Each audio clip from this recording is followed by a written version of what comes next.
I wish that there was a wig category because some of them are really beautiful.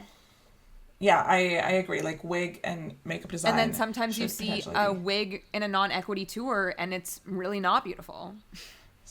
We can't bring that up right now.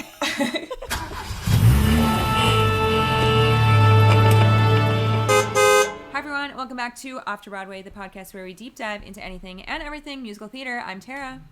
I'm Stefania. And in today's episode, we are here for part 2 of the Tony nominations. You know what I was just thinking about? Because we literally, if you're watching this back to back, we have not left the same position. We, just hit record. We're in our same pajamas. Again. Yeah.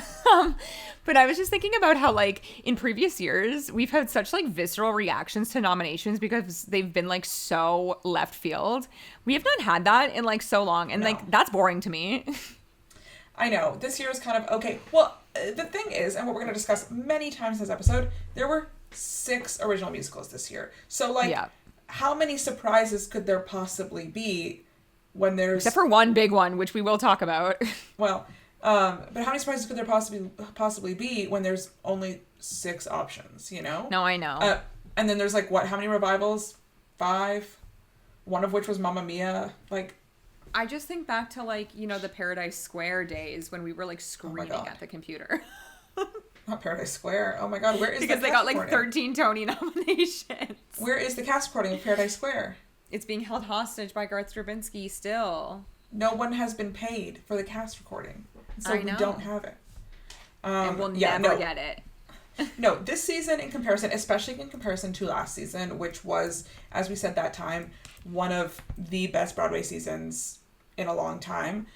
This season is so lackluster. Mm-hmm. Not even just in the quality of the music, just the quantity is lackluster. Not that, if you can have really strong things in a smaller quantity, but this year is just kind of, I don't know, there's not much there. And part of the reason why we've talked about this is that last year was the final year that there was a kind of COVID-related tax credit to entice shows to come to Broadway. So a lot of shows rushed. Have we talked about that on here? I don't know if we've talked about that on here. Maybe we talked about it personally.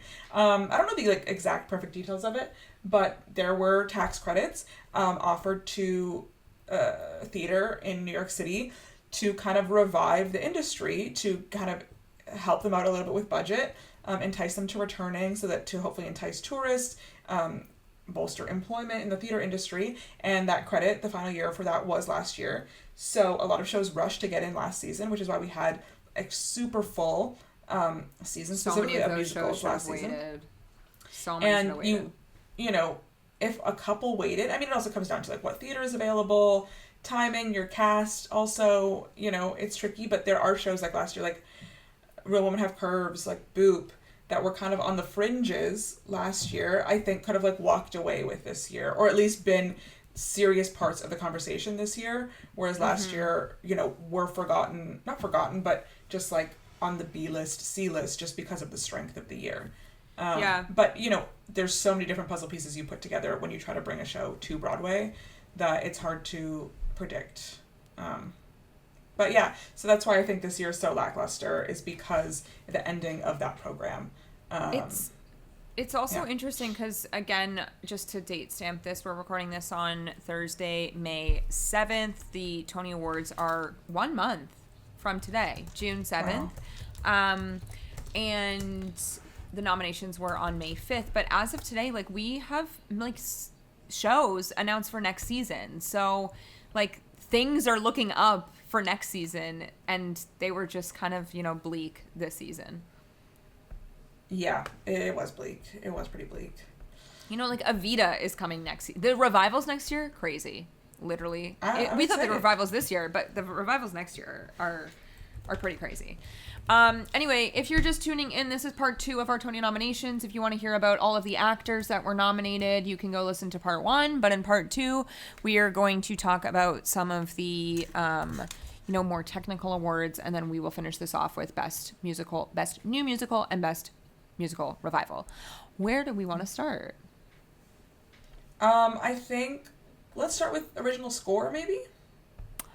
Wow, what a category.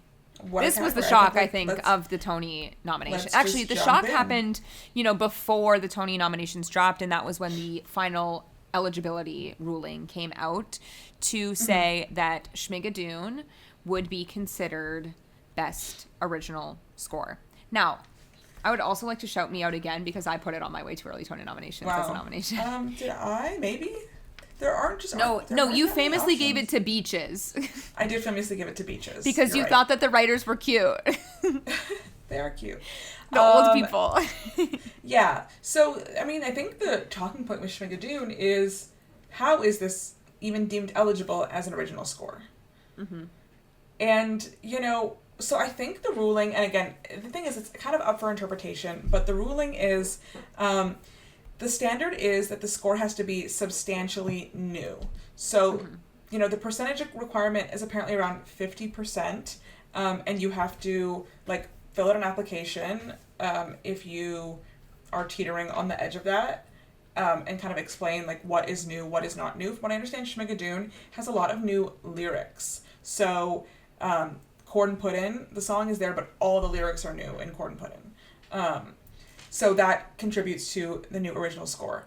Yeah, the percentage requirement is a little, like, fuzzy, but you have to basically campaign and explain what is new. I don't think anyone's, like, listening. Well, people are listening to it, but I don't think anyone's like, okay, this part's new, this part's not new. Like, the rule's open to interpretation. So, yeah. How do you feel about this? Well, I'm just kind of, like, not surprised, but again, I haven't seen the show, and I don't know exactly, like, the cast album's not out, so there's no way for me at home to, like, compare exactly, like, you know, back and forth between the TV show soundtrack and the Broadway show, but I don't like it. Me either. I hate this. I don't think it's new either. And I understand what, like, you're saying. I understand what the committee is saying. But again, here we are bringing up Smash one more time. But, like, Smash was in last season. And, you know, they obviously didn't put themselves forward in this, for this, like, argument because, and like, they didn't change anything, I guess. Exactly the same. I know, but, like, to me, like, changing a lyric is, like... No.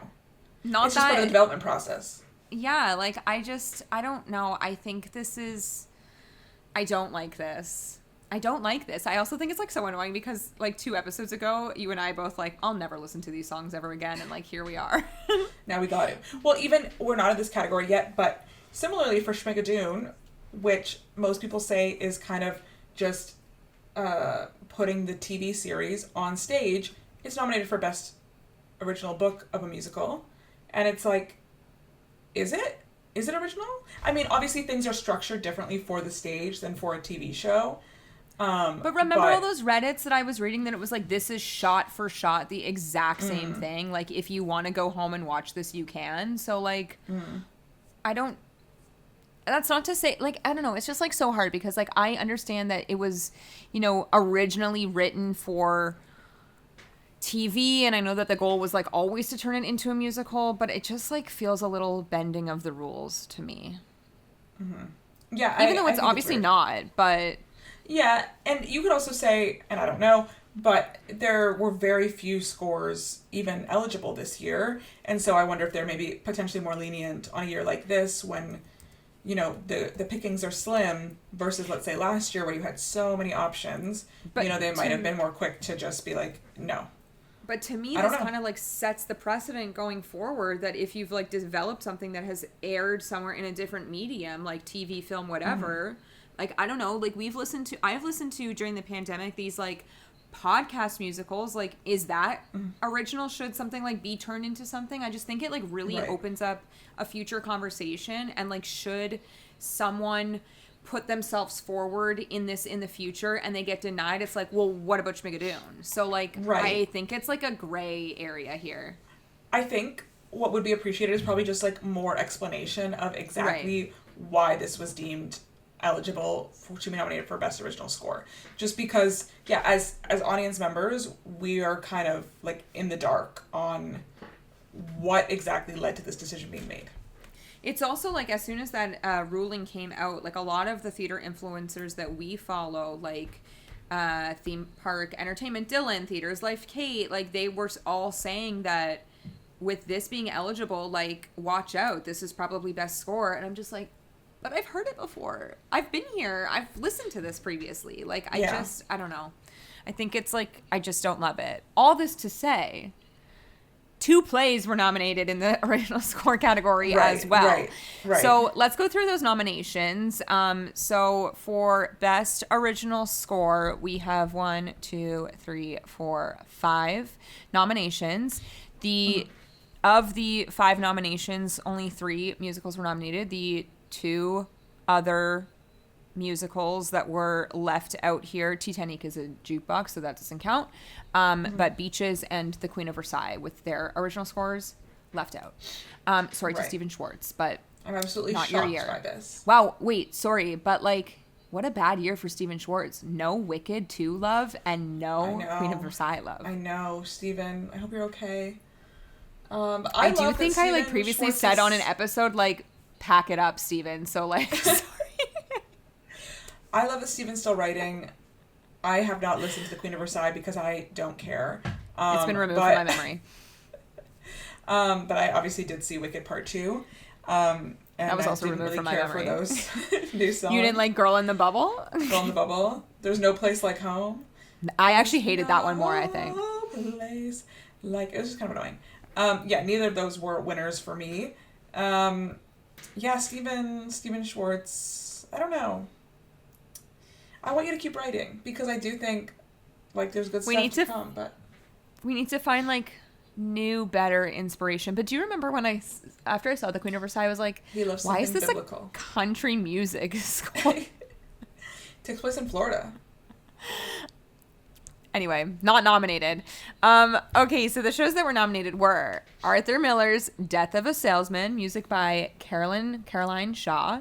We also had August Wilson's Joe Turner's Come and Gone, music by Steve Barganetti.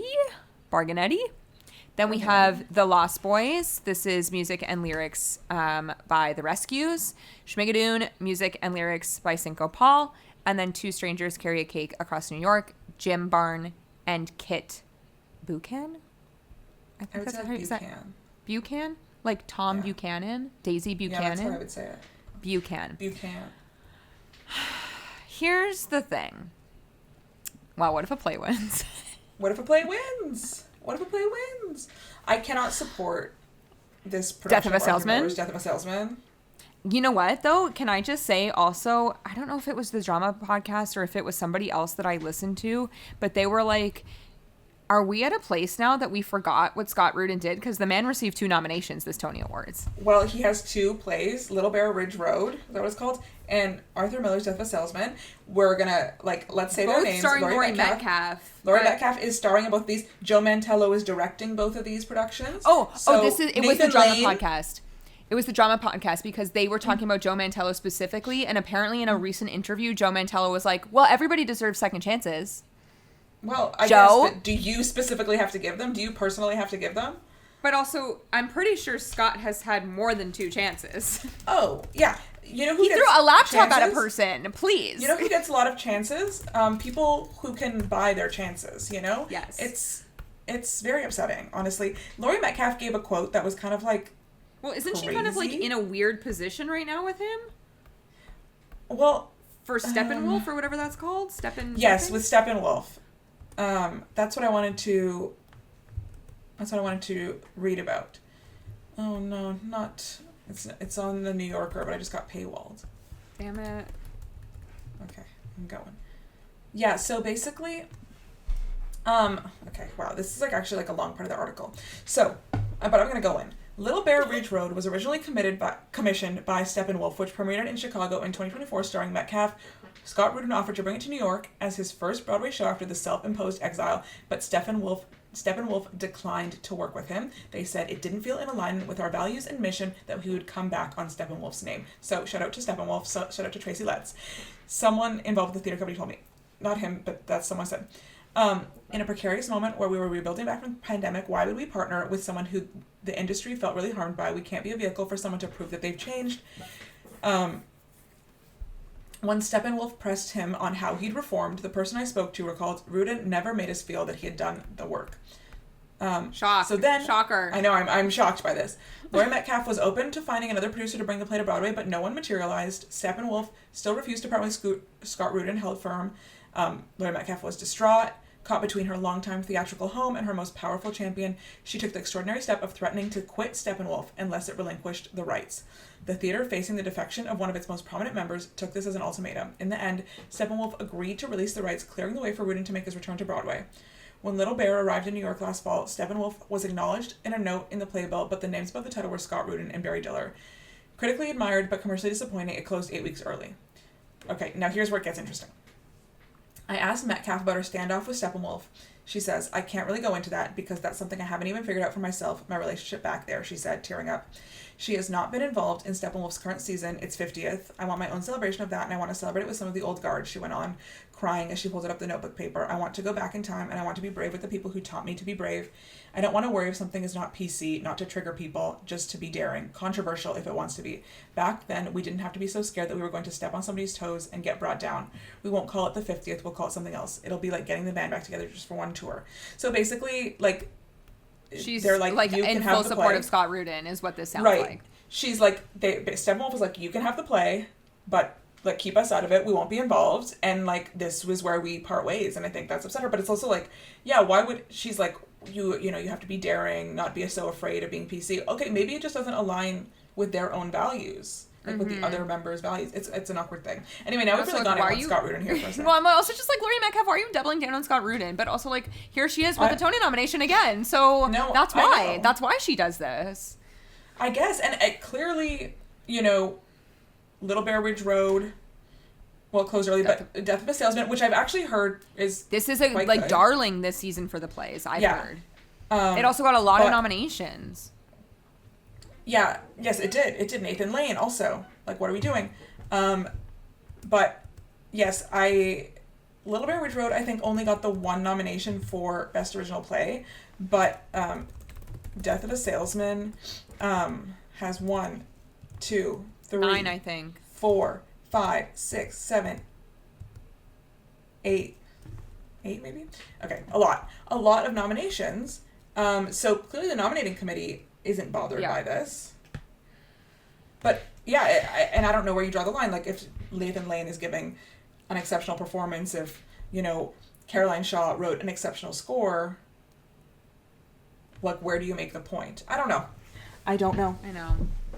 But anyway, there's Laurie Metcalf for you. Arthur Miller's Death of a Salesman nominated for Best Original Score written for the theater. That's where we started this conversation. And here we are again with score. Like, is this Schmigadoon? I'm just like so mad about it. Like I actually want this to be. I gave this to the Lost Boys back in January, and that's before I heard a single stitch of music from the Lost Boys. Right. And like today, I became like so obsessed with the 3 songs that they have on their EP. So I'm like, this is kind of fun music. It's just kind of like fun, different music, and also it's not by like it's by a band. I think it's like kind of doing all the time. I also like have heard that, you know, where the Lost Boys lacks in book, they really make up for in score. So and in flying. Maybe. And in scenic design. Scenic design. I just like, I don't know, there's like an asterisk beside Schmigadoon for me, and I just don't love that music. And that's kind of that. Yes, as we've said, it's a little bit like Temu versions of, you know, The Music Man. Classic songs. And yes, I wonder if the wider voting body for the Tony Awards might also be turned off in the same way for Schmigadoon. I don't know, with like what, 12 nominations? Are they that turned off by Schmigadoon? Well, again, like as we were saying, the nominating so body and the voting body are very different. Yeah. And the voting body is like much, much larger. So yeah, I'm not sure. But I mean, yes, I don't think this is going to go to Schmigadoon. Here's also, you know, us kind of leaving out 2 strangers here. It's a good score. I think it's like solid. It's just like, I don't know if it's doing like that much. Fine. You know what? Joe Turner? Steve Barganetti for August Wilson's Joe Turner's Come and Gone. Yeah. You don't want to be like, New York. That's the only song I know. No, I love that song. I think it's like such a good song. I think they have like York. really good songs in that. I don't know. I think like score is so interesting. I don't know one score. I'm going to keep my Lost Boys just to be here. Okay. I'm going to pick Two Strangers as our winner and just see what happens. Yeah.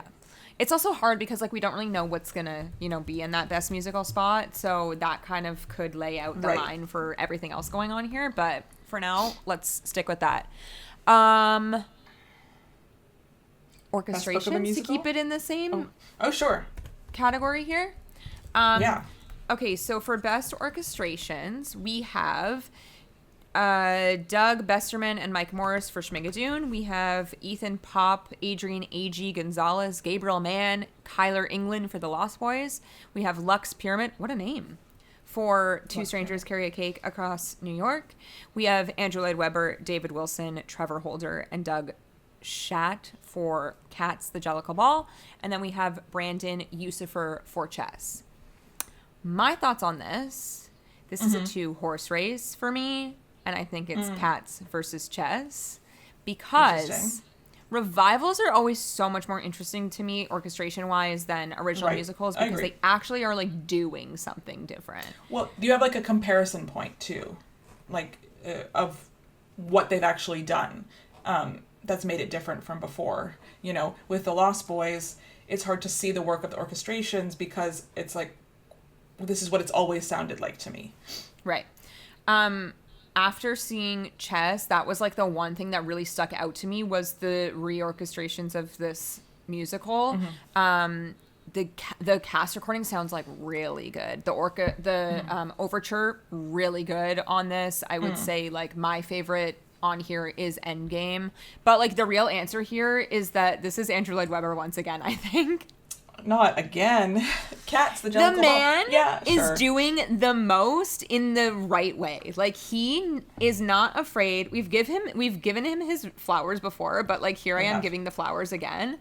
But like Cats, the Jellicle Ball, Sunset Boulevard, Evita, Masquerade. Like, he is not afraid to reinvent his classic musicals, and I think it's like so honorable that he's doing this. 100% agree. And, inserting or kind of transposing the Cat score into this, different style, a little bit of pop, a little bit of techno in there, I think is so fun.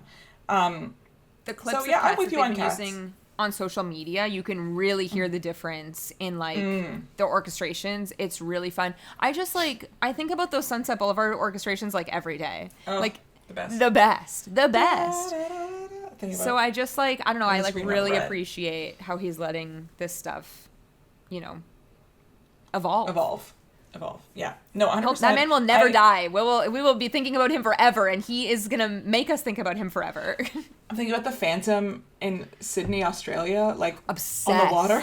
Obsessed. When they did Masquerade and the fireworks happen in the background, the staircase is stunning. Like, it's so good.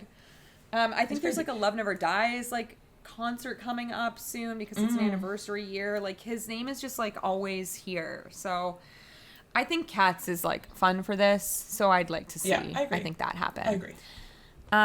Book, you said? Yeah, let's move over to Book. So the thing with Book, and this happens pretty often with Book, is that so then should we save it? Musical. No.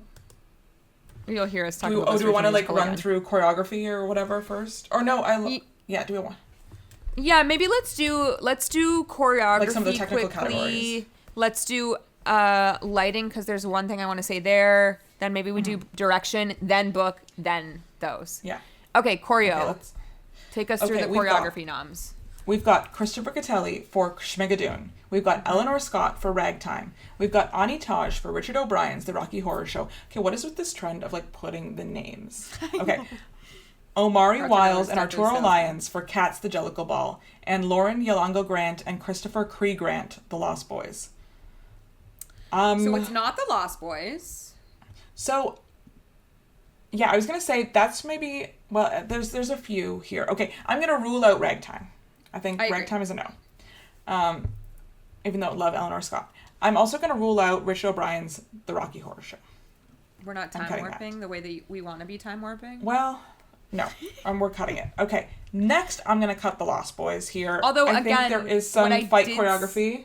Yes, but I think we talked about this the Year of the Outsiders, that like should that maybe be in its own like separate thing because it's so different. Well, the Outsiders though really like melded it with choreography in such a beautiful way. That choreo was stunning. Yeah. Yes, like the fight transitioning to the choreography. Beautiful. Yeah. Amazing. I agree. I don't know. Two-man race. This is a two-man race for me between Cats. Christopher Cadelli for Schmigadoon and Amari Wells and Arturo Lyons for Cats the Jellicle Ball. I want to lean towards Cats again, but it really could be Schmigadoon also, because I think that's one of the strongest parts of Schmigadoon, the TV series of the show, is the choreography. No, I definitely agree on that. I just think with, this ballroom version of Cats, like, it has to be this. It's so different. The creativity they're bringing. Yeah. And, like, I don't know, do you think that they, like, had influence from any of the people that are actually, like, playing the Probably, characters? Yes. If they've cast people who are part of that world, who know the culture and the movement of ballroom, then yes. I mean, and I think this happens with most, like, things with choreography. The dancers and the people in the show influence what the choreography and the movement and the staging ends up being. But my guess, I don't know anything, but my guess would be that, yes, the cast of Cats Jellicle Ball influenced each character's kind of, like, visual identity and performance identity. Because each one is, like, so... This is with Cats always, but each one is, like, so unique and special. And it really is a true reinvention. Same thing that with Cats always, but it's like a competition, right? So like you would hope that, I think in this version we've seen, some of the videos where we're dancing down the runway. Like I would assume, we've seen the death drops. There's like signature moves, I'm sure, that happen at the end of their, song that the cats sing. So I don't know. I just think like this is too interesting to not get this. We've seen a beautiful like Schmigadoon-esque choreography before. We haven't really seen something like Cats before. And we'll see something like Schmigadoon again. So yes. Mind you, that curtain call, so fun at Schmigadoon. Like tapping while the curtain is rising, so good. Yeah. I just watched again, it was on the Today Show, the like Izzy McCalla, Aaron DeBose number, like the teacher number. That number's great. Beautiful tap dancing in that. They have a full ensemble tapping. Izzy McCalla is a really good dancer. Like I didn't realize until I saw this. I thought this too when she was dancing and like doing like a layback. Yes. I didn't realize you had that. Yeah, a beautiful dancer. You know what? She kind of showed a bit of that when I saw Water for Elephants. She had a bit of that. Definitely didn't show that side of her in the prom, I would say, though. No. But in this, it was a different style of dance. I'm so surprised. Like she's a beautiful dancer. Yes, I also thought the exact same thing when I watched it. I was like, oh, you're so great in this. And it surprised me. I want to pull up the Cheetah Rivera nominations. Great. Love. Because they're nominations for choreography and dance in Broadway. So the outstanding choreography the nominees are, there's 6 nominations. So Christopher Cadelli for Schmigadoon, Lauren Lataro, Chess, Eleanor Scott, Ragtime, Eleanor Scott, Titanic. So she has 2 shows. Ani Taj, Titanic. You know what? Doing like the step touch on the staircase? And Amari Wells, Arturo Lyons, and Cats the Jellicle Ball. So those are our nominations. I did read a bit of people saying that Chess had a choreo snub on Tuesday. The choreos, it's like interesting, different, but again, this is like, it's not a concert version, but it is kind of in the realm of a concert version. The obvious like big number is like One Night in Bangkok is the big ensemble number, dance-wise. When Aaron gets dropped into his pants. It's great. And so then they also nominate one outstanding ensemble in a Broadway show. So the ones that are nominated are Cats, Chess, Ragtime, Schmigadoon, Rocky Horror, Titanic. That's like basically half of them, basically all of them, honestly. But then what I think is fun is they nominate outstanding dancer in a Broadway show. So sometimes that is like a principal, but sometimes it is someone who's really stood out in the ensemble. So let's go through the nominees while we're talking about dancing. For Cats the Jellicle Ball, we have many nominations. So we have Jonathan Burke, Baby Byrne, we have Sidney James Harcourt. We have David Huesca. We have Robert Silk Mason. That's Mr. Mistopheles. Then we've also we got... didn't have Skimbleshanks? We don't have Skimbleshanks. We don't have Skimbleshanks. I'm sorry. I don't know what to tell you. Snubbed again. We have in Schmigadoon, Max Clayton, Zachary Downer, Isabel McCullough, Lyrica Woodruff. So some of those are principals, like Max and Isabel. You know what I was going to say? Not to interrupt you, up. but we didn't even talk about, Please. you know, those in the featured categories. A lot of people were like, oh, Max Clayton and Mackenzie Kurtz for Schmigadoon. But I just don't think they have that much to do in the show.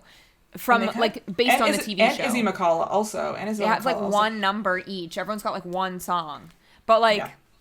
Hannah Cruz, same. Hannah so, like, Cruz I think also. the rule of, like, if you're only in one act is not a real rule that people used to say of, like, no. Oh, they're not in act 2, so it doesn't count. Hannah Cruz is only in act 2, so it counted. Well, like, giving Fontaine sometimes, you know, just an impactful 20 minutes. Anne Hathaway won the Oscar for that 6 minutes. Exactly. Then we have a few more nominees. So Sarah Meal in chess. I don't know who that is. Sorry, some of these are just, like, ensemble members. Not just, but they're ensemble members. That might be the woman that's been in, like, a million Broadway shows. It's possible. And then we also have from Titanic, Constantine Rassouli and Leighton Williams nominated for Cheetah Awards. So I love that they like will single out, you know, ensemble members or just specific like dance stars in each shows. It's fun. Yeah, that's great. So sorry, back to the Tonys now. Goodbye yeah, to the I Cheetah think it's Rivera Cats Awards. to lose. Sorry. Yeah. No, I agree. And I want them to win, I think. Okay, let's go through lighting and scenic because those are like kind of same. So for lighting design of a musical, we have Kevin Adams for Chess, Jen Shriver, and Michael Arden for Lost Boys. We'll come back to that in a second. Jane Cox for Rocky Horror, Adam Henry and Donald Holder for Ragtime, and then Donald Holder again for Schmigadoon, and then Adam Henry again for Cats the Jellicle Ball. So they were a pair for, which show was that? Ragtime? For Ragtime, but then they split. And we're solo. I'm going to go into Ragtime. I'm looking at this in the Hollywood Reporter. 59 Studio. So projection design is included in lighting design. So for Adam Honore, Donald Holder, and 59 Studio, all nominated together for Ragtime because projections are included as part of the lighting nomination. Now, without seeing Ragtime, to me, Ragtime is probably the the least light, heavy, showy, I would say, in this, but... Well, the thing is about Ragtime is that, you know, it also is sort of a concert production. It's this, you know, transfer from Encores and has pretty minimal set. It's at Lincoln Center, though they have had beautiful, stunning, elaborate sets at Lincoln Center before.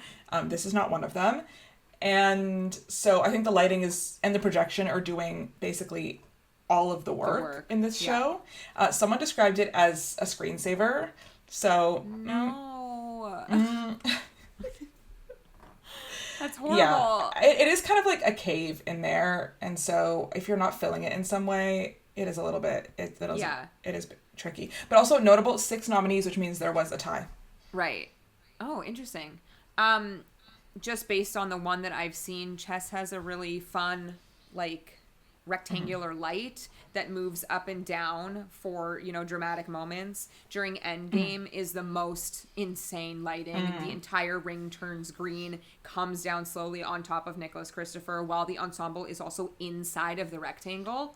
Really good for that. Right. I assume the lighting in The Lost Boys is crazy, but Michael Arden, how did you get your name in here as a lighting designer? Well, he also helped design the lighting. Like, I don't know. Yeah, I think for me, wow, this is tricky. I think, like, but what about Rocky Horror? Because Rocky Horror could have really cool lighting. I was going to say, is Rocky Horror, is this where Rocky Horror gets recognized a little bit? From the photos that I've seen of, like, the playbill pictures, it's, like, green in there. But, yeah, I would imagine, you know, like, when we first show up at Frankenfurter's house, that's probably like a fun, it's always like a thunderstorm, like right? Moment. It's always raining. Yeah. So like there's probably something fun there. Time Warp is probably fun. To me, like that's probably the most like showy of like lights. So without seeing it, obviously. But then, you know, it's hard too because like with the Lost Boys, they're doing a lot of tricks on stage. And a lot of the times when you do the tricks, you have to have specific lighting cues to hide the magic. So and that's what I've heard. Like the first time someone flies in the Lost Boys, the lighting is working overtime, and you really feel like, oh, someone's flying. I've heard it gets like a little bit trickier as the show goes on, especially as it becomes like more elaborate choreography. But the first time someone does that, I'm sure. I think someone's just on like a wire. But yeah, I think once there's like flight choreography involved, and you're having to like light multiple people in the air, it gets a little bit dicey. Yeah. I don't know. I think it's an interesting, like, there's way different shows here. I would say Schmigadoon is probably not getting anything of this. I agree. Cats also could be, you know, cool lighting. Mm-hmm. So, I don't know if I even have a winner for that. Maybe Rocky Horror, but that could change tomorrow. Maybe. I mean, if we move over to Best Scenic Design of a Musical, we've got Dots for Richard O'Brien's The Rocky Horror Show, Sutra Gilmore for Two Strangers Carry a Quake Across New York, Rachel Hawk for Cats, The Jellicle Ball, Dane Laffery for The Lost Boys, and Scott Pask for Schmigadoon. Also tricky. I think this is The Lost Boys. Oh, you think? I was going to say, is this where Schmigadoon comes in? You know, it has this beautiful kind of classic set. Mm-hmm. The thing, though, is like that, showing, like, I don't know that it's necessarily, like, big set pieces, more if it's just, like, a painted canvas. Right. I mean, yeah, it depends what the voters want to go for. Yeah. But I think with the Lost Boys, it's pretty, like, industrial. There's a lot of things that just, like, appear on stage at moments. I was referencing a playground set in part 1 of our Tony nominations. I know there's, like, motorcycles on stage. So I think there's, like, a lot going on. People were saying that, like, they're at the Palace, that they're, like, really using every nook and cranny of that theater. Oh, wow. I also want to say, maybe, what about Two Strangers Carry a Quake Across New York? It kind of gives falsettos a little bit, that set. I mean, here's the thing. I was, like, a little bit surprised when I saw this nomination, because at the end of the day, it's a bunch of luggage that's piled high on a tower. But so many pieces of those luggage, like, open and close and reveal new scenes, new set pieces. Sometimes people come out of those pieces of luggage. It's, like, on a rotating turntable as well. So, like, if Christiane Pitts, like, goes through the luggage as a door, she can come out the other side. I kind of had an interesting look at this because I was on a far orchestra seat in, like, the 3rd, 4th row. So I, like, really saw the behind the scenes of those suitcases. I don't know, like, pretty cool. I just think that, like, it's not doing as much as maybe what some other shows are doing this season. Yeah, it is a bit more like creativity on a smaller scale, but suiting the show that it's, you know, for. Like, not every show suits a giant set. And so I will say the cake, as in the title, comes out of one of those pieces of luggage. Wow. So. Wow, that's exciting. That's fun. Yeah. So yeah, lots of options here as well. At one point to a hotel room scene. Like, like in the luggages? Yeah. Oh, that's fun. Like, that's so interesting. They go to, like, the plaza at some point in the show. You know what? Thinking about that show, like, it was really good. It was very cute. I actually think I said this in our, you know, part 1. I think it could tour. I think it's, like, something that small set, small cast. The band was on stage. So, like, I don't know. I don't know who could bring it, but someone could bring it somewhere. Someone could bring it. Okay, let's run through costume design, maybe. Okay. Costume design. Okay, let's start. Linda Cho for Ragtime. Then next we have Linda Cho. Linda Cho for Schmigadoon. 2 nominations, Linda. Queen Jean, Cats, The Jellicle Ball. Ryan Park, The Lost Boys. And David I. Reynoso, Richard O'Brien's The Rocky Horror Show. I'm thinking Cats. I was going to say, I think this might be Rocky Horror. Even though they look kind of insane low budget, it's kind of the vibe. That suits. I think Cats as well looks a little bit, you know. I think of, like, Amber Gray's riffraff wig, which is, like... It's a good wig. White cornrows. Like, it's really fun. But is that in costume design? Wigs? Are the wigs in costume design? I don't know. There's no wig category. There's no hair and makeup. That's actually so rude that there's no hair and makeup. You know why there's no makeup? Because the actors do the makeup themselves. They actually do it themselves. We actually talked about this last year because I was re-listening to our last year's episode. But there is makeup design. Even if the actors do it themselves, like, the makeup is designed. I learned this through Oh, what was their name? Who did the cabaret vlogs? Marsha. Yes. Marsha. But what's their real name? Oh, Marty Lauder. Yes, Marty. Marty was an amazing vlogger. Like, loved those vlogs so much. But Marty would often show the sheet of the face for cabaret. Like, this was the inspiration. You could, especially for the MC, like, you had to do like the blue eyeshadow. How high you went was each person had their own like unique touches to it. Yeah, like Adam Lambert had a mustache. Not everybody had a mustache, so it was like something that you could change. But then Marty would also say that like they had someone that was very close to stage level that was like the glitter person. So you would go to them and they would put like a final ounce of glitter on you before you go out. I was like, oh, that's so fun. I don't know that every show has someone like that, but cabaret had specific makeup looks that they wanted the actors to achieve. I think all shows have specific makeup looks that the actors are supposed to be doing. Sometimes that's just, semi-natural stage makeup, and sometimes that is something more involved. But I do think... Yeah, like Mackenzie Kurtz also just finished doing the Schmigadoon vlogs, and she said, her makeup's so similar to her Heather Chandler makeup with that bright red lip. The red lip. But something that she did because, like, her character is, like, so sexy flirty in the show is she, like, chiseled out her boobs. So it was, like, bronzer so that it looked like she had more than she does. And she was like... More. That's funny. I wonder if that was, like, again, part of the makeup design or something that was, like... I don't know. Yeah, I wonder where that But it's so funny because I saw a photo and I was like, girl, blend your bronzer out. Like, it's so obvious. Like, from a distance. Like, bronze. But she actually, so interesting, like, would do her full face at home. And then she would do, like, body contour, like, at the theater. I think she just, like, liked her lighting setup better at home than at the theater. Good wing. Mackenzie, very good wing. She's good at that. A good wing. But yeah, I would assume they get those, like, you can get it like MAC sometimes. It's like the face, they put it on, you replicate. Rocky Horror, I would assume someone like Luke Evans probably gets his makeup done. Yes, sometimes you get your makeup done. But I saw Josh Rivera putting on his blue eyeshadow and mascara himself in the dressing room. That's true. So I always laugh when like a celebrity is in a Broadway musical. I'm like, wow, they're backstage doing their own hair.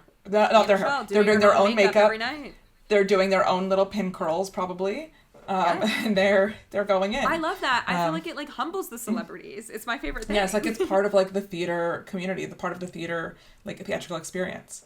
But yeah, I'm not sure the wigs are included in costume. I wish that there was a wig category because some of them are really beautiful. Yeah, I agree. Like wig and makeup design. And then sometimes you see a wig in a non-equity tour and it's really not beautiful. We can't bring that up right now. Actually, our first ever Way Too Early Tony Awards, I was really talking about the Jared Spector wigs in the Cher Show because I was obsessed. Wig on a wig. The man wore a wig on top of a wig to reveal. Wow, that's crazy. For a new Sunny moment. It was great. Wow.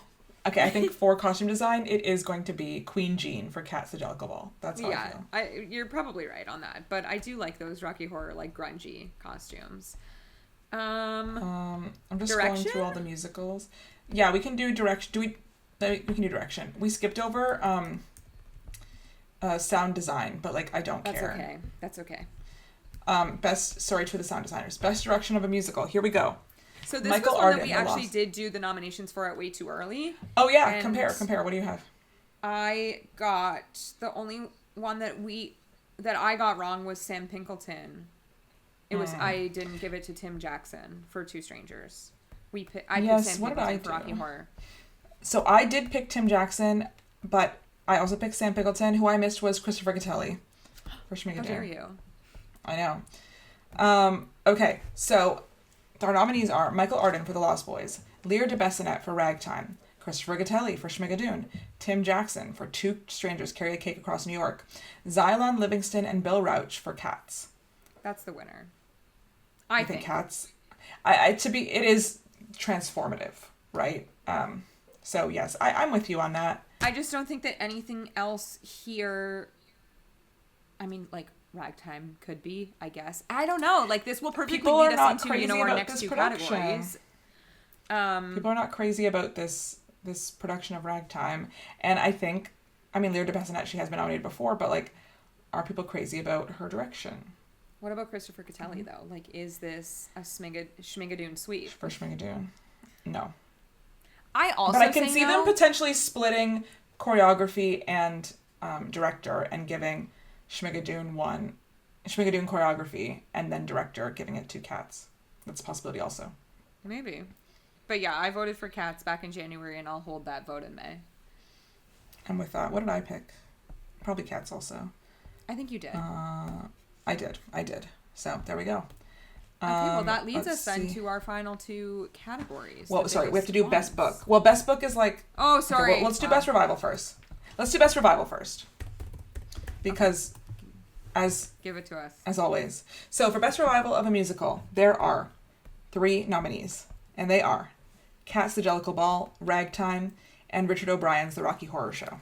That's exactly what I voted for in January. I think that's exactly what you voted for in January. I mean, that yeah. Means sorry to Chess, sorry to Beetlejuice, sorry to Mamma Mia. No, Mamma Mia. Beetlejuice wasn't even eligible, but Mamma Mia was right, eligible. They didn't. Yes. The true snub here, if we're going to call it a snub, is Chess. But with 5 nominations, 4 couldn't be nominated, right? Sorry, no. With 5 eligible, 4 couldn't be nominated is what I meant to say. No. It's so, just 3. Then it's not a snub for Chess. Like, sorry, but... No, I mean, yes. I mean, it's a snub in the fact that they weren't nominated over somebody else. The only one but... left out, basically. Yeah, well, that's what happens when your musical is mid. Famously, Chess is not good. Yeah. Okay, I think on a winner Cats. On this, Cats. Yeah, Cats the Jellicle Ball. Again, transformative of the original material. Yeah, I'm reading some of the producers. A time here. Can I read some of the producers who yes, could it's every famous person EGOT. possible. I'm just going to read the famous people. Cynthia Erivo, LaShawns, Jeremy Pope, Law Roach, Lena Waithe. I'm keeping going. Adam Cantor, Kevin How Cahoon. did he get in there? I don't know. Kevin Cahoon's on the nominating committee, so maybe he had to recuse. I'm still scrolling through. Okay, those are kind of like the key ones, but Cynthia like Erivo where's was Jennifer a late Hudson? addition. Cynthia Erivo and Lena Waithe, both here. Yeah, lots of people here. Ragtime, anyone interesting? No, Ragtime. I think Jennifer Hudson is on Cats, no? I thought so too, but I'm not seeing her. But maybe she has like a production company name. The funniest is like after the Tony Awards when you go through like the IBDB and you see like everybody that becomes like a Tony winner. That's the funniest part. Yes. I think you do have to like pick a specific number. Like I don't think everyone gets it, but well, I don't remember the year that it happened. It might have been the Hadestown year, but there was like a few Broadway actors that like went in together to create a production company so they could, get in on it. Book of a musical. So, and then also at the same time, Best New Musical, because they're the same. The thing is, oftentimes, this happened I think last year as well, Book of a Musical and Best Musical are a perfect circle of a Venn diagram. So the nominees for both of those are The Lost Boys, Schmigadoon, Titanic, and Two Strangers Carry a Cake Across New York. Sorry to Beaches. Sorry to the Queen of Versailles. Sorry to Beaches. Sorry to the Queen of Versailles. Gotta shout out my favorite producers of Titanic, Matt Rogers, Bowen Yang. Who were there like the other night. They were. The night of the Tony nominations, they were kind of shouting out. I think they really are one of like the big champions of this show coming to Broadway. Titanic has some fun producers. Joey Fatone. Deborah Cox, she's in the show. Did you see also today's news? Joey Fatone and Lance Bass are hosting like a reality cocktail competition. No, but I love that. I love it. Who else is in here? Someone fun. JC Chazet. Okay, and Scott and Mark Hoying. Scott and Mark Hoying. I knew that because they were at the red carpet of opening night. But yeah, there you go. Some fun producers. Okay, most of the producers for Two Strangers seem to be British. So let's move on that makes from sense. them. Schmigadoon, anyone good? Oh, I'm just like really like deep in the producers. No one. I'm sure everyone there is really nice and exciting, but no. Lost Boys, I see Aisha people. And Steph. I see Aisha Curry. And Stephen Curry. Stephen Curry. That's so random. Neil Patrick Harris is here. Kiefer Sutherland is here. Slash is here. Kiefer Sutherland was in the movie, wasn't he? Okay. Is Patrick Wilson a producer? I'm He's not like there yet. I think Stark Sands Company is like heavily Stark involved. Sands is here. I'm just like kind of scrolling. And these are the only ones who like are producing under their names. Like some people have like companies that produce. Yeah. Yeah. Orfeh. Okay. Yeah, that's who I see. Wow. If you're an actor in the musical, Aisha and Stephen Curry. That's crazy. Are you an actor? You can. Oh, interesting. Like, I saw them on the Darren red carpet Criss last year. The other day, and I was wondering why, but now I know why. How did they decide to do this? Like, how did they get involved? I don't think Steph Curry has ever seen a Broadway show in his life until 2 days ago. Yeah, maybe Aisha's a fan. Maybe. I love that. I love it. Maybe she got some advice from John Legend and Chrissy Teigen. Maybe. The thing about like being a producer, like a Broadway producer, is the number one requirement is having money. So like there are different kinds of producers here, obviously, which they have. Okay, so here we go. Steph Curry's not going to EGOT, so that's a whole... We don't know that yet. Okay? Okay. Lost Boys, Schmigadoon, Titanic, Two Strangers Carry a Cake Across New York. Okay, book first. Pick your winner. Would it be crazy? I mean, it would be crazy, but like... Titanic. To me, that's my pick. For book? Here's the thing. My thoughts about this morning when I was thinking about book specifically was like, how much of this is improv? I don't think that much is improv. Except for that like one scene in the basement, that like one right? specific moment is improv, but I don't think the rest is improv. I think the rest is carefully choreographed and written. I just think that like it's really smart. Like it's just so witty and clever and stupid and silly and fun that like what else is giving that this season? I swear to God, it's going to be Schmigadoon, though, so, like, this is not... Yeah, I was going to say, the other possibility, Schmigadoon. The top producer for Schmigadoon is Lorne Michaels. Oh, we knew this, because he did the TV show. He did the TV show. I just think that it's a fake nomination, because it exists already. Right, and it's like... I will light the pitchfork in London and riot when this wins the Tony Award. Like, please. Now, to be fair, when you, let's say, adapt a movie, not in the way Titanic has adapted a movie, but if you adapt something like, let's say... Back to the Future. Titanic and Titanic are not the same. Not the same. No. Titanic has like transformed Titanic. But if you adapt, like hypothetically, not like because I'm a hater, but when you're adapting something like Back to the Future, is it not the same as also because you're a hater. No, but is it not the same as Schmigadoon? Did it get nominated for Best Book? I don't know. I'm just saying like it was eligible, I guess. Was it? I have no idea. Like The Outsiders, did The Outsiders get... Well, The Lost Boys is a perfect example here, no? Yeah, exactly. I'm just trying to think of something that, like, is, like, pretty materially the same, let's say. But is it this... Like, I don't know that it's the same. Back to the Future is a good example because, like, that is pretty, like, the same to the movie. Pretty loyal. Like, The Outsiders, I think, has pretty... Like, they transformed enough of it. I swear they won Best Book of a Musical, The Outsiders. The Outsiders? Didn't Suffs win? Oh, no, you're right. Suffs won. Well, it was direction I forgot that they won. That Back to the Future was only nominated for 2 Tony Awards, so then irrelevant.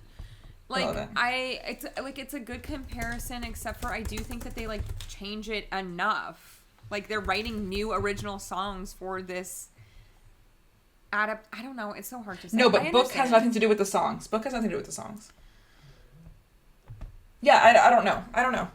Like, I would love to do, like, a side-by-side comparison here and look at this Schmigadoon TV show, this Schmigadoon musical, versus, like, the Lost Boys movie, the Lost Boys musical. Yeah, like, I would say how that much transformation is probably pretty different than the Lost Boys movie. Right. And something like, let's say, Death Becomes Her, I felt that was, like, likely pretty materially different. Like, The Notebook, how do you feel about that being different? So different. That was so different. Yeah. I'm still scrolling here. Like, by that standard, then, like, Two Strangers and... Who else is here? Titanic are the most original to me. By that mark. And that's not what they're necessarily mean. Again, it's a different medium, so when you're, like, adapting something for stage, the book does require different things than, like, a movie or a TV show. Here's the thing about Two Strangers, which, like, again, I feel like we have not even spoken that much about this musical, but, like... It's the only fully original thing. But also what they did so well is that, like, right out of the gate, they established such an amazing relationship of these characters to the audience. I was like in on them. I was like ready and invested in their characters right off the bat. So like that to me is strong. That's strong writing to be able to do that. Yes, 100%. So I'm gonna give it to the one that I love, which is Titanic. Yeah, I'm with you there on Titanic. But it's gonna be Schmigadoon. Schmigadoon. I was thinking it could be Schmigadoon. But maybe Two Strangers. Maybe we get in. I don't know. And that leads us to Best Musical. Leads us to Best Musical. The biggest award of the night. The biggest award of the night. Like, in a dream scenario, it's Cats the Jellicle Ball and Titanic. That's a... Oh, right. That would be, like, iconic. That's the dream scenario. Yeah. That would be iconic at the end. I just don't think Titanic is winning Best Original Musical. No, it's absolutely not, with only 5 nominations. Schmigadoon has how many nominations? 12? Oh, God. I don't know. I think The Lost Boys also has a number like that. Yeah. I can look this up. Two Strangers, I think, has a little bit less. Maybe 8 or 9. And then... that's it. I, in January, picked Two Strangers. I just worry that it's, like, kind of lost in... It opened in the fall, so we've kind of forgotten a little bit. Yeah, like, is it The Lost Boys? Lost Boys and Schmigadoon are tied at 12. Like, Two Strangers has 8, which is a lot, actually, for something with only 2 actors in it. And, like, barely a set, barely... You know, and also opened so long ago. Like, all of these only just opened, like, literally last week. Yeah, and Titanic has 4. So I think we could rule out Titanic as Best Musical. Devastating. I think... We should also rule it out of Best Book, but... I know. But, you know, we have hope. We can have hope. Like, maybe it's a Schmigadoon book Lost Boys win. That's possible as well. I just think, from what I've read, the Book of the Lost Boys is, like, the weakest part of the show. I'm shocked. I wonder if that movie is good. I think it's like camp. Like, I think it's cult classic. Fine. I don't know. I really think that people, like, are living People are into Schmigadoon. People are into Schmigadoon. I can't believe this. I can't believe it. If Schmigadoon wins Best Musical this year, like... what's happening? Happy for Cinco Paul. Like, let's just say that. I think this is, like, such a fun achievement for Cinco Paul because, like, he's really dedicated his life to this. But I just, like, again, have an asterisk beside it because a lot of these nominations feel, like, fake to me. Specifically, score is, like, the one that bothers me the most, I think. Schmigadoon. Okay, I'll pick Two Strangers Carry a Cake Across New York. I'll go bold. Though we were saying previously, like, is it too similar in tone to maybe Happy Ending? Yeah. To, like, 2 years back to back like that. Like, the thing about Schmigadoon, which I think sets itself apart from the rest of these, is that it is classic Broadway. Mm-hmm. And I don't know, maybe people have been, like, craving something like that. Because, like, The Lost Boys is The Outsiders. Like, I agree. Been there, done that. If we're paralleling to previous shows, yeah. Lost Boys, Outsiders, Two Strangers, like maybe Happy Ending, you know, Schmigadoon. Titanic is in its own world. Titanic is in its own world. Like, when have we had a parody musical? Like, get this... Have we ever? To be fair, Schmigadoon also a bit of a parody musical. That's true. Oh, I guess the last one would have been Something Rotten, which did Something Rotten win Best Musical? Maybe? I don't know. I just feel like I remember people, like, really liking it. Something Rotten is more similar to Schmigadoon, I guess, than, like, Titanic. I don't know if there's ever been anything like Titanic. Well, there probably is, but for me... like, it's so original. Yeah. To get to this big of a stage for, like, a parody satirical musical, like, there's stuff like Forbidden Broadway and stuff that is, like, parodying, but I don't know about, like, to get to this high level to be nominated for Best Musical. I don't know. This reminded me of something that I meant to say on our Schmigadoon episode, but I'm going to say it now. It's literally, like, so random, but Sarah Chase and Alex Brightman look like they're contestants on The Amazing Race that have just run into a Broadway musical. Like, we also have in their outfits. The fact that their miscast this year was maybe the most iconic in their Cats outfits, singing Rumple Teaser and whatever that song is. Mungo Jerry and Rumple Teaser. Yes, that was so good. That was so good of them. I loved it. Yeah. Something Rotten did not win the Tony. It was famously Fun Home. Oh, well deserved. That's much better. Yes, obviously. Yeah, like nothing is giving Fun Home this season, you know. Nothing. Well, will anything ever give Fun Home? No. Okay, well, that's the season. Before we like wrap this up fully, let's do a quick what performances are we going to get at the Tony Awards this year? Okay, so for the Lost Boys, I don't know the songs, but I think someone's going to fly. Someone has to fly, I think. I think it's back at Radio City this year, also hosted by Pink. That was new information to us that we did not have at the way too early. You know what? Is Pink gonna fly? I'm sure. Gonna fly? I'm sure she will fly at some point. Is Pink gonna fly? She's also now like newfound friends with like Shoshana Bean, so that's fun for the Lost Boys. Her daughter loves Broadway. Pink's daughter is like a huge Broadway fan. I think the Lost Boys did today in their like morning show performance I thought was really good. Mm-hmm. It had a bit of a solo moment for the main guy. It had a bit of the like rock moment for Ali, and then we had a bit of Shoshana and Paul Alexander Nolan. So it was like a medley of music. I haven't seen this show, but I picture Shoshana being like at the kitchen like stirring a pot in this show. She is in like a housewife dress, so pretty bang on, I think. Okay, I think she's at the she's cooking. Probably. Okay, Schmigadoon, what are we doing? I think we're doing the Welcome to Schmigadoon. Yeah. Yeah, I think that's pretty easy. Okay, Titanic. Gotta be Taking medley. Chances. Yeah, medley, really? But like... No, but we're gonna end with My Heart Will Go On. Oh, maybe you open with My Heart Will Go On. But the thing about like... No, we end with My Heart Will Go On because Celine Dion is gonna toaster pop up to sing it with her. Right. like Alicia Keys did that time for Hell's Kitchen. Or they do it kind of how they do it in the show in the encore when like they'll go into the audience and sing with the celebrities. Right. I just think I see Neil Patrick Harris singing My Heart Will Go On in the front row. Maybe. Like, and Marla does like a little monologue and she like kind of like talks to the audience a little bit. She's gonna say something for Taking Chances where they just like introduce the cast. Like, I think that's fun. Wait, what's the I'm Alive is the opener, which is the opener fun. when they're like yes. Yeah. They take the costumes off. Yeah, great. She's gonna say Shall We Go For It for sure. Shall we go for it? Okay. I love it. Hey, girlfriend. Two Strangers. Okay, that's fine.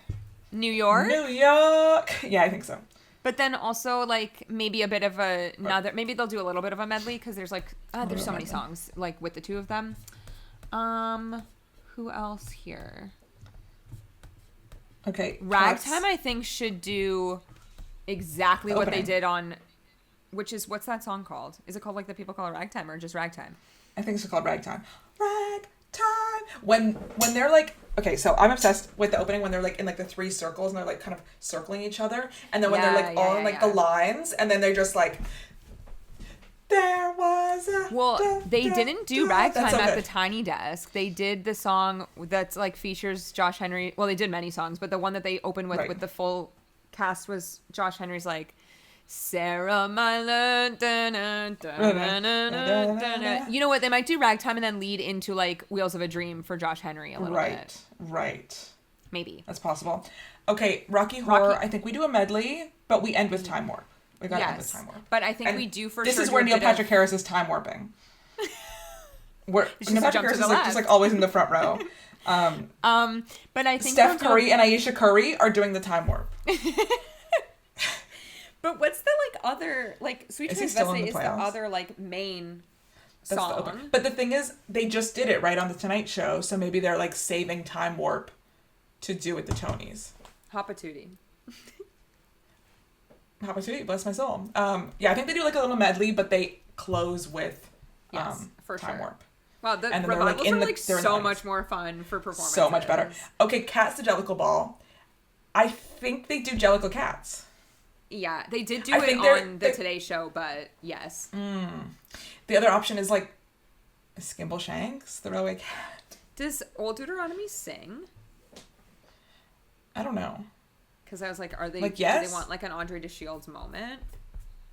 I think he can just like be like grand off to the side. Well, that's what happened in the Today Show when they sang Jellicle Cats. He was just He's like just kinda appeared there. at the end with like Grisabella. And Right. the other person, I can't remember what the cat. He was also wearing a giant fur coat. Yes, of course. Does Old Deuteronomy sing? I'm like going through the thing. Yes, there's a song called Old Deuteronomy that he sings. Okay, well, it won't be that. It's gonna be Jellicle Cat. No, If like Temptress I got nominated, it would have been like that plus Memory, but like not here. But no. So I think they're gonna want to like have the runway going, so I think they're gonna want like people to like walk down the runway, and everyone's gonna like agree. Create the fans will be moment. out. We're gonna be yes. Neil Patrick Harris with a fan. Steph and Aisha Curry with a fan. First of all, fanning. Steph and Aisha Curry with a fan. Other performances, 15th anniversary of the Book of Mormon. Hopefully they'll be back in the theater by that point. Oh my goodness. Fire at the Eugene O'Neill. I was thinking about this. Obviously this is very sad to happen to the Broadway theater, but think about that this is like a long running show that can potentially absorb the costs of something like this, and not a brand new show that would likely be forced to just sure end. Someone was like, give Beaches their closing date and move Book of Mormon in. But I do think we're getting like a Andrew Rannells, Josh Gad reunion. Yeah. Book of Mormon. We will be singing Tomorrow is a Latter Day. Tomorrow. Yeah, that's going to close the Tony Awards. Tomorrow's a Latter Day is going to close the Tony Tomorrow's Awards. Tomorrow's a Latter Day. What do you think, like, what kind of bits do you think Pink is going to do? I have no idea. No, I know. No clue. She has to fly in some way. Should she sing her version of A Million Dreams from The Greatest Showman while flying? Yes. Every night I lie in bed. I think she'll duet with somebody. We'll be singing. Pink will be singing, I think, multiple times. I think so. She'll sing like the opening, maybe. She should do a bit of Perfect with the nurse from & Juliet. Yes. And she should do a bit of Raise Your Glass with Toulouse in yes.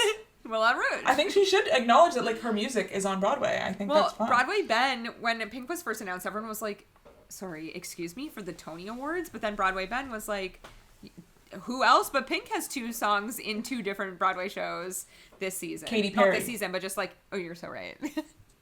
In the same 2 shows.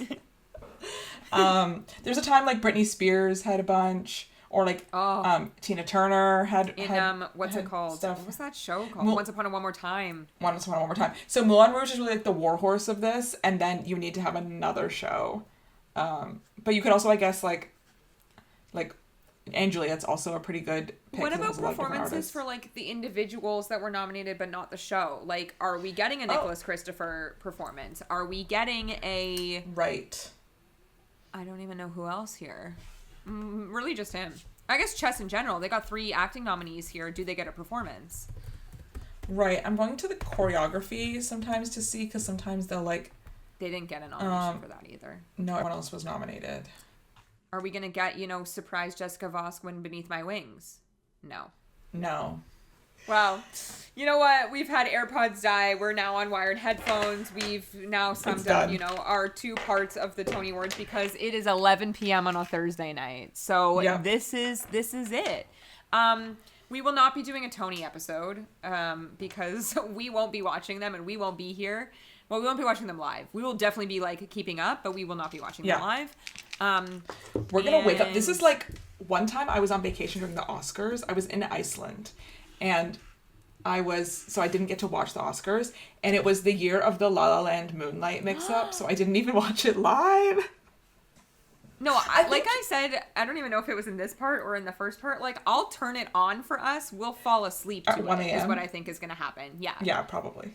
We can watch the opening number and then go to bed. I know, we're just like, okay, good night, because we have to be up the next day to see, I'm sure...